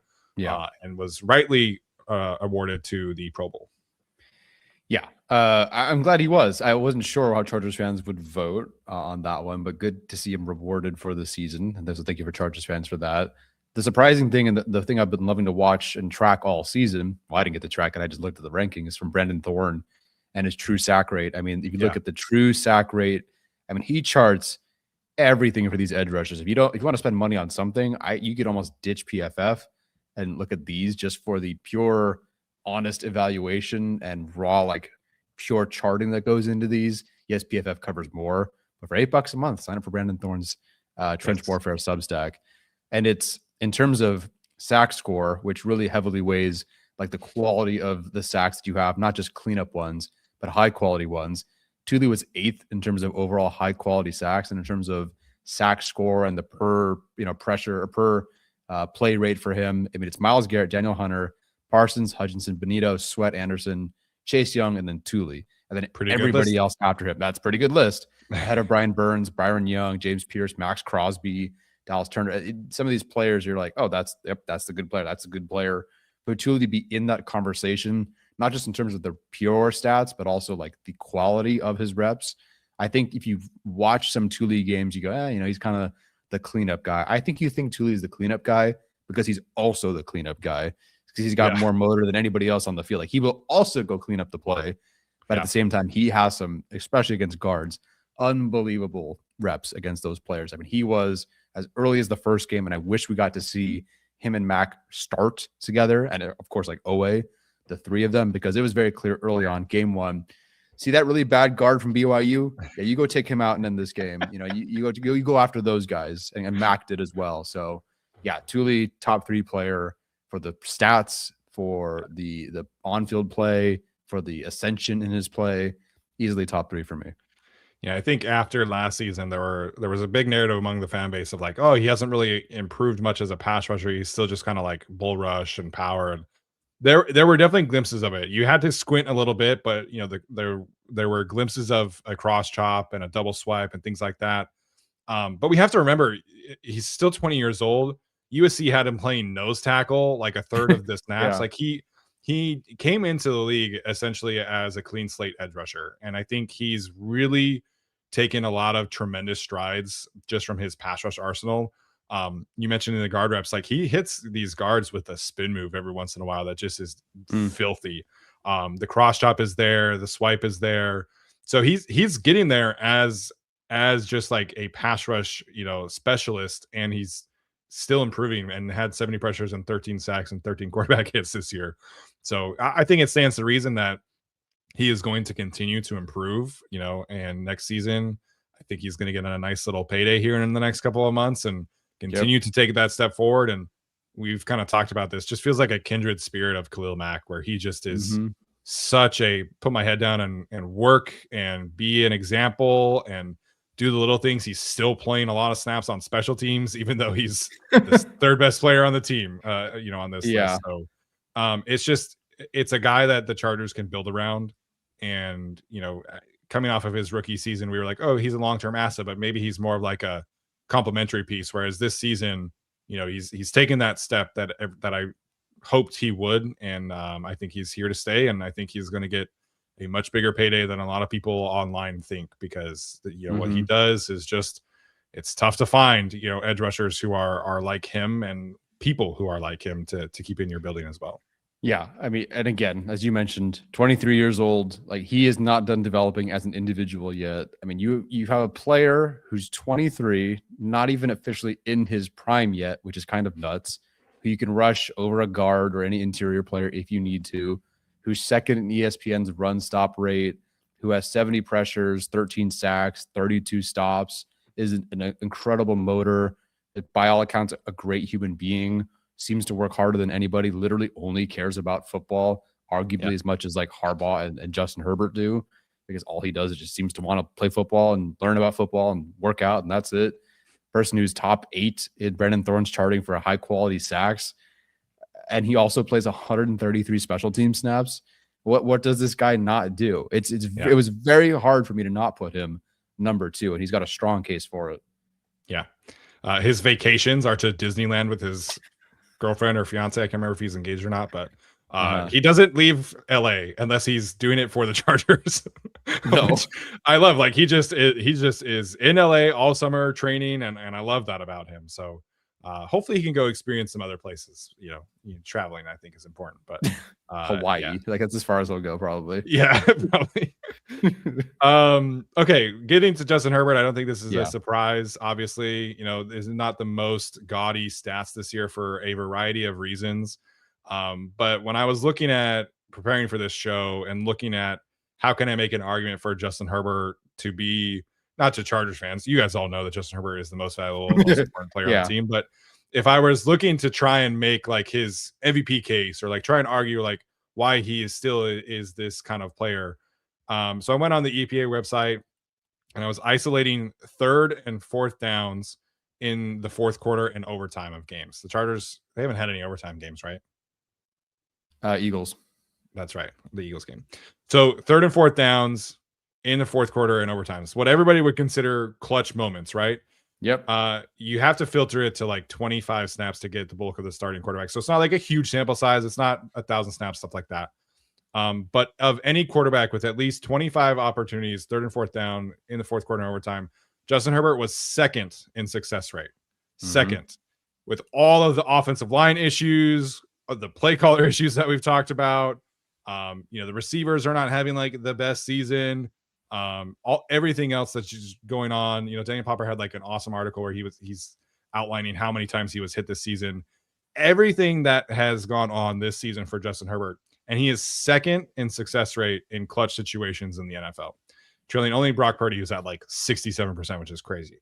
But for him to be that high level of a quarterback when the Chargers need it most, to me, is like the story of his season. Like, it's not great every single week from a pure production standpoint.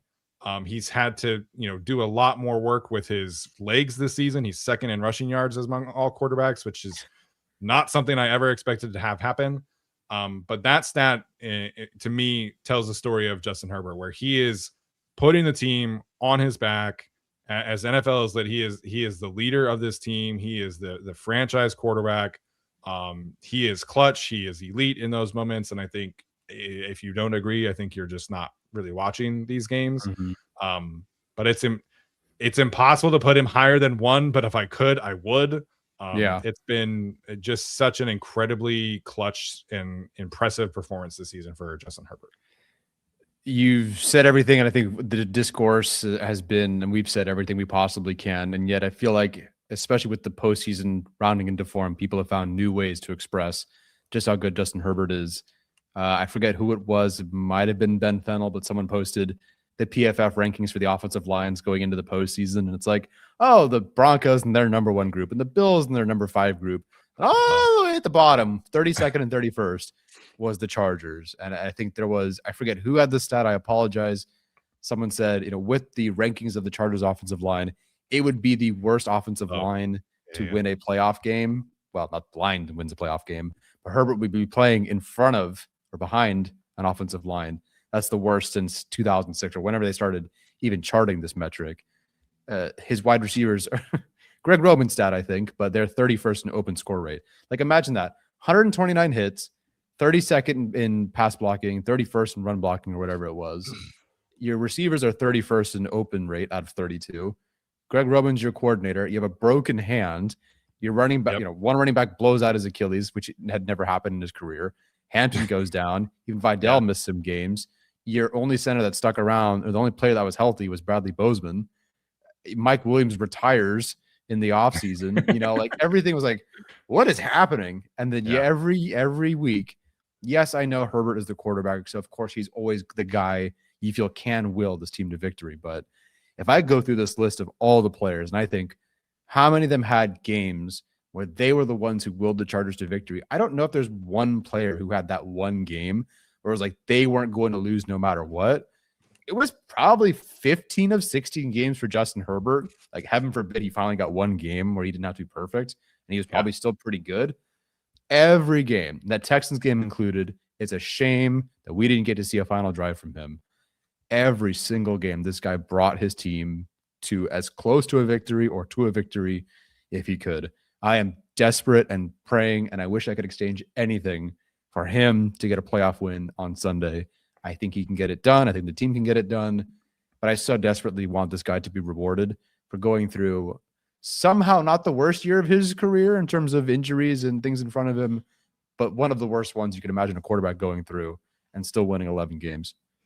I think there are several games where I'll look back at this season and be like, man, like, how did Herbert pull that off? The Eagles game is, just like, I'm just going to take off and run, and I'm going to win this game with my legs.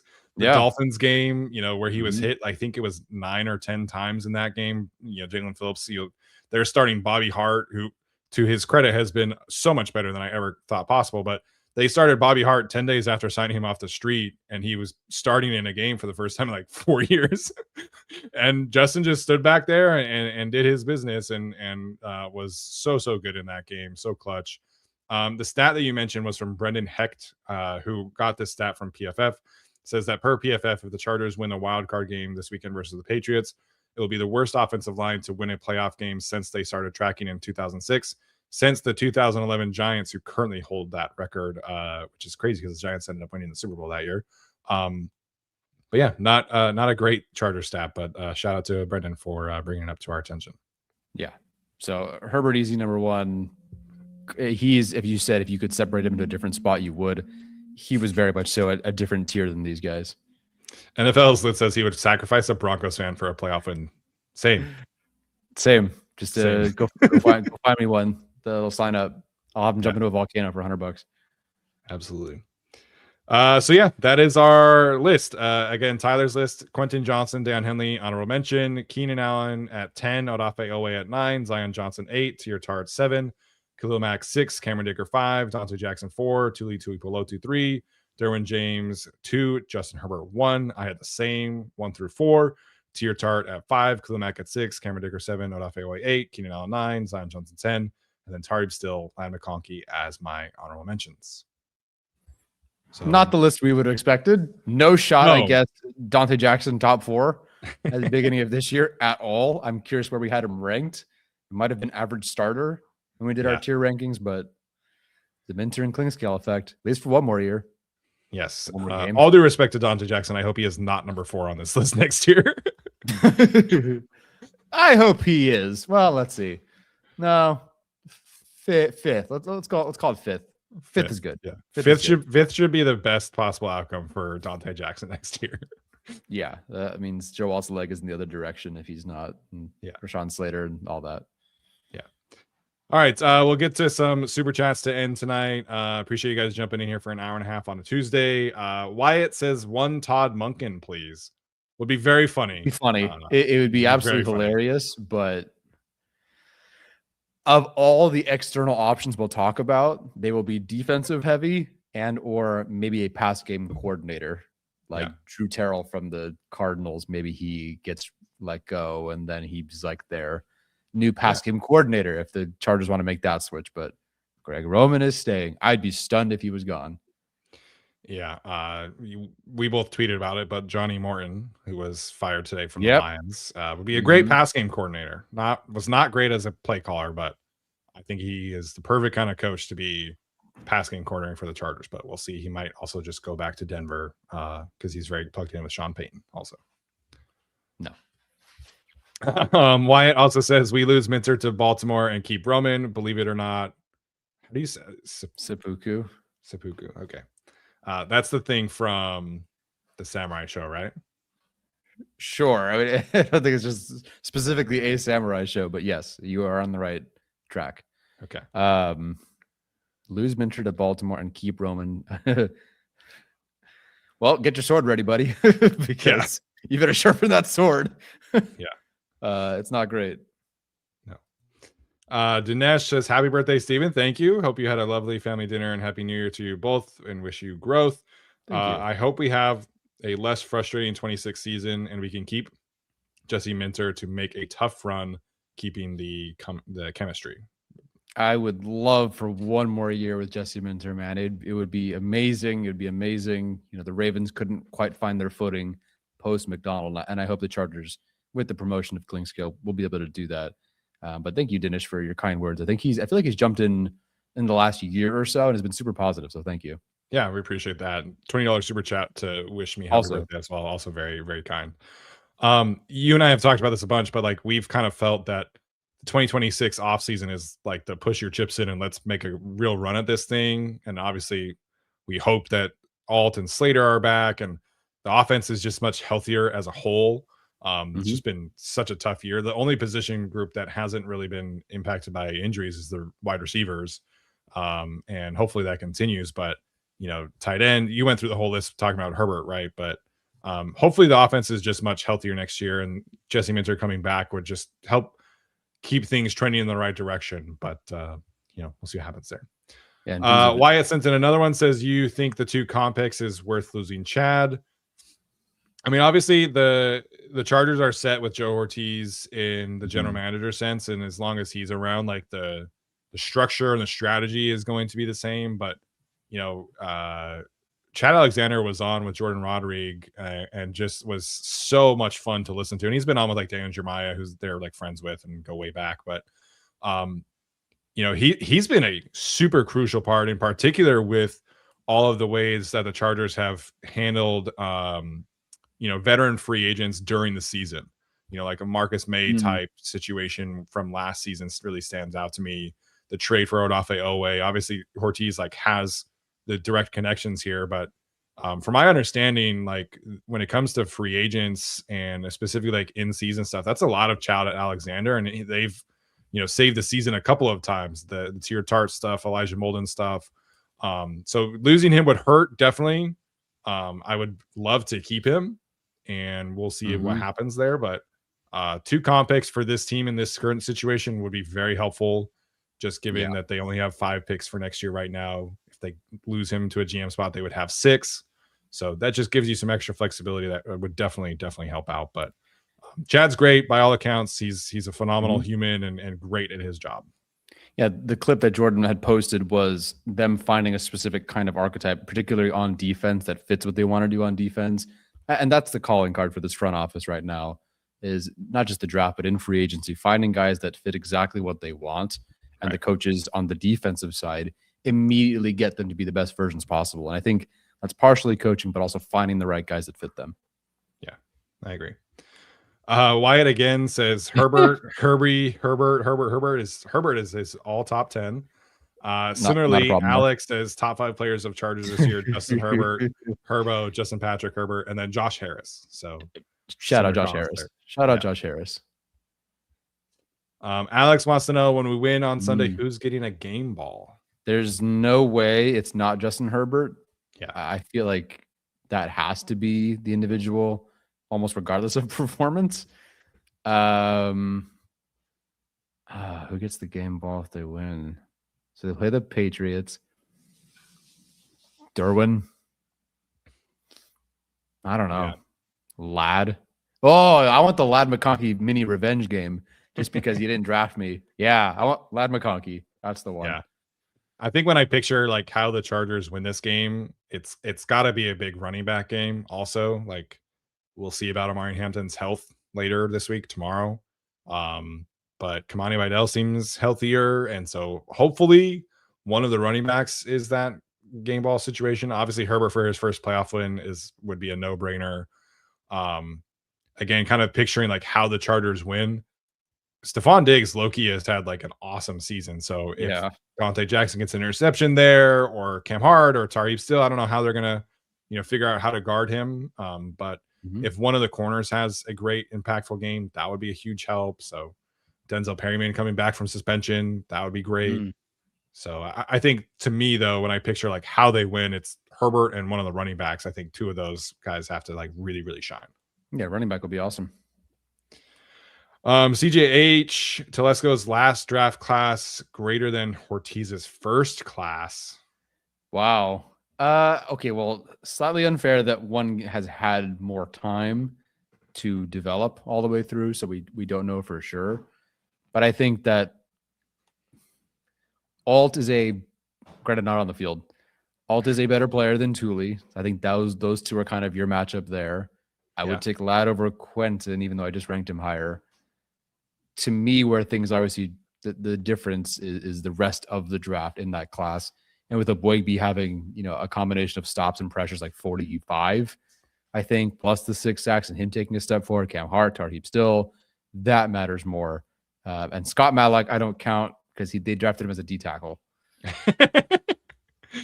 Yeah, I think the first part of this is really it's a Jim Harbaugh thing. Like it really is. And this is kind of leading into the next super chat here, but that rookie class in 2023, we were like, okay, we know Thule's good. Who else is going to be on the team in like 2 or 3 years? And now there's been obviously up and down season this year, but last season was great. You mentioned Scott Matlock becoming, an above average to potentially pretty good fullback, like was not on my bingo card. That's a Jim Harbaugh thing.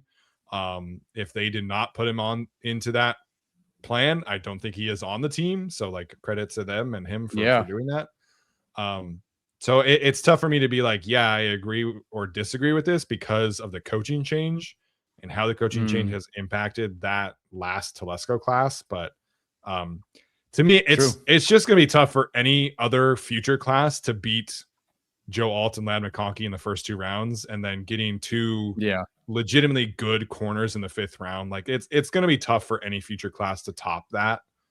Just from a sheer value standpoint, getting a Hall of Fame tackle, a legit wide receiver 1, and then 2 really good starting corners in the 5th round. Like that's going to be tough to beat for any classes, no matter how good the other players you are drafting and talking about.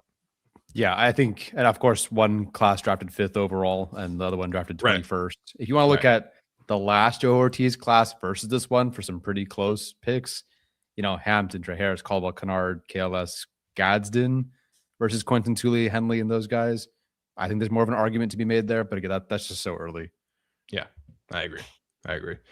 Aaron Garcia, again, leading into the previous question, how do we feel about the development of players and depth on the team during the end of the Staley era? I remember Stephen ranting specifically about this, and it seems to me we have greatly improved with this staff. And then he says, I love GAC. Well, thank you, Aaron. We appreciate the big super chat and the kind words there. Yeah, I think this has been a tremendous area of growth for this team. Not only like the draft picks improving, and you mentioned Justin Eboigbe, he might be, one of the main ones there. But I mentioned him earlier, like Benjamin St. Juste going from potentially like out of the league and just like a objectively bad player in Washington to being like a good rotational corner for the Chargers. Christian Fulton last year. We love Puna Ford, but he was a healthy scratch in Buffalo for like 80% of that season prior to, and now he's making $30 million for the Rams, and it's been a great turnaround. That all started with the Chargers. Tier Tart, again, bounced around to 3 or 4 different teams before coming to the Chargers, and now he's top 5 on my list. And I think when it comes to the young players, when it comes to the veterans, the player development with this particular staff has just been tremendous. And Quentin Johnson is another one there. You can talk about Kamani Vidal in that regard too. So it is a huge improvement from the previous regime. Yeah, tremendously. UDFAs, the day 3 guys, the inexpensive defensive players. It is specifically defensive, but hey, they also I mean, I think figured out tight end, which they hadn't in all the years under Brandon Staley. It seems like Gadsden is by far and away that guy more so than the revolving door of Cook and not Garrett. What's his name? Gerald Everett. I combined it. Yeah, those guys. Yeah. ACSD25 says, to the NFL fan base and national media, Herbert's reputation is on the line in this game, and I hate that for him because he's already at a disadvantage with this O-line. Yeah, it is a bummer that his reputation, I don't know how much he cares, but I think he does care a decent amount. That his reputation is kind of, I don't know if it's on the line, but he can't improve it or move forward with his reputation. And it could just be because his line sucks this game. Like Milton Williams just destroys the game plan and it's game over for the Chargers. So it is a bummer that so much doesn't rest on his shoulders and that he'll have to overcome those things. But hopefully, at least at the end of this, it's a game of, it's a shootout. Like if they lose, I hope it's a shootout and they lose, because the last 2 halves of his playoff games have been pretty rough. Yeah, I don't know if I would say like his reputation is on the line, for his haters. Like there's always going to be that thing hanging over his head. Like if he does lose, like, oh, he's 0-3 in playoffs. But I mean, we got Emmanuel Acho to swing the other way. Like it's not been like his whole reputation. I think him playing the way he has this season with the offensive line has earned him respect from a lot of people who previously were like, okay, I'm just kind of not sold on him. So obviously if he does win a playoff game, I think that would continue to help. But at the end of the day, if you are a Justin Herbert hater, I don't think winning or losing this game is going to change that. I think some people are just kind of stuck with their quarterback opinions until somebody wins the Super Bowl. Like that really is the only way that he's ever going to like change people's minds about him, or at the very least, like getting to a Super Bowl. So, hopefully that's in the cards in this year or in the future or whatever. Mm-hmm, mm-hmm. And he says he'd buy a Bozeman jersey if he does us a favor and retires. Well, I don't think that'll happen this offseason. So you might want to put your jersey or your money towards, I don't know, anything else. He will not retire, I don't believe. No, he's too like durable, I guess, to like he's not somebody that's been injured a lot. Yeah, right. You know what I mean? Like Ryan Kelly's going to retire because he's had 3 concussions this year and like 8 for his career. But, Bozeman has barely ever missed any time, which is one of the main reasons why the Chargers internally, like him as much as they do. Sure. ACSD with the last one says sign Linderbaum, bring back Zion, and draft Basantis or Chase Basantis from Texas A&M or Vega Awayane from Penn State, and you probably have the best offensive line in the league next year. I'm definitely feeling if it's not Linderbaum, sign a center because the center class seems to be 4 people, and that's it. And so Zion, I think, is almost a lock to be back unless he wants to depart. I don't think so. So Zion's back. Sign a center. Bradley Bozeman's probably back too. And then you've got to go find yourself a guard. Bradley Bozeman as the backup center wouldn't be like the worst thing in the world. There are definitely worse backup. That's centers. fine. Yes, that's totally fine. But yeah, Linderbaum or Connor McGovern or Ethan Postage towards Achilles, so probably not him. Neat. There are some other ones, but it's a better interior offensive line free agency group than I think people. It's definitely better than what it was last year, where last year was like 3 players. So I think if they can't get a center, you can always go get like a Wyatt Teller or somebody like that to come solidify right guard, and then maybe you do center in the draft. So there are a lot of guards that are connected to the Chargers in the draft that I am not a fan of. Oh, man. Jordan Reed had them taking Caden Proctor, and I am not a fan. But in general, Proctor, Oyane just are not my types of offensive linemen. But Proctor in particular was like rough. Like it was not a good tape that I was expecting to watch. So yeah. I have no opinion on these. I know at least for us, all we can say is even worse so, but Becton and Bozeman are like the Bud Dupree to Owe. Like you just give me literally half any fucking individual and I will pretty much have an improved offensive line next year. Yeah, like I joked about this last week, but I genuinely would take Michael Schofield right now at right guard. Like that's no, Dan Feeney still has a higher PBE than Mekhi Becton. Like Dan Feeney was a better guard this year than Mekhi Becton. Yeah. Anything. Yeah. So we have a lot of time to get to draft stuff. But Chase Basantis, man, I loved his tape from what I saw from Texas A&M. So he's definitely more of like I think he can be like a fit for the Chargers scheme, but he definitely is more of like a zone blocker than a gap blocker, but was a big fan of his. Yep. All right. Hour 48 on a Tuesday. We appreciate you guys jumping in here and supporting the show. And we always are thankful for your support. And right on cue, we get a last minute super chat from Athir. Who else? He says, I want John Harbaugh as my new OC. I will take my chances. Let's go. It cannot be worse. Pat 17, Bolts 27. He says Hampton 127 yards and 2 total touchdowns. All right. That feels actually, I don't know if it'll be that much of a difference in the score, but that's not some blowout score that I think you usually predict. So not bad there. Harbaugh won't be new OC. He might move to OC, but he will not be an OC. Yeah, he's going to be a head coach in New Jersey or Atlanta, I would guess, at this point. Maybe Tennessee. Maybe Cam Ward. I don't know. Maybe. All right. So we'll be back here on Thursday with our playoff preview. A lot of stuff to dive into from a Patriots standpoint. A lot of changes, obviously, in New England. And so This is obviously a huge game for the Chargers. Sunday Night Football, which is great. I think that's a fantastic opportunity and timing for them, and primetime Herbert and all that stuff. So should be a lot of fun. We'll have a lot of extra stuff this time around because it's just a more important game than usual. So we appreciate you guys for tuning in. Make sure like, subscribe, comment, all that good stuff does genuinely help to continue to grow our show. And this has been another episode of the Guilty as Charged podcast. As always, bolts up.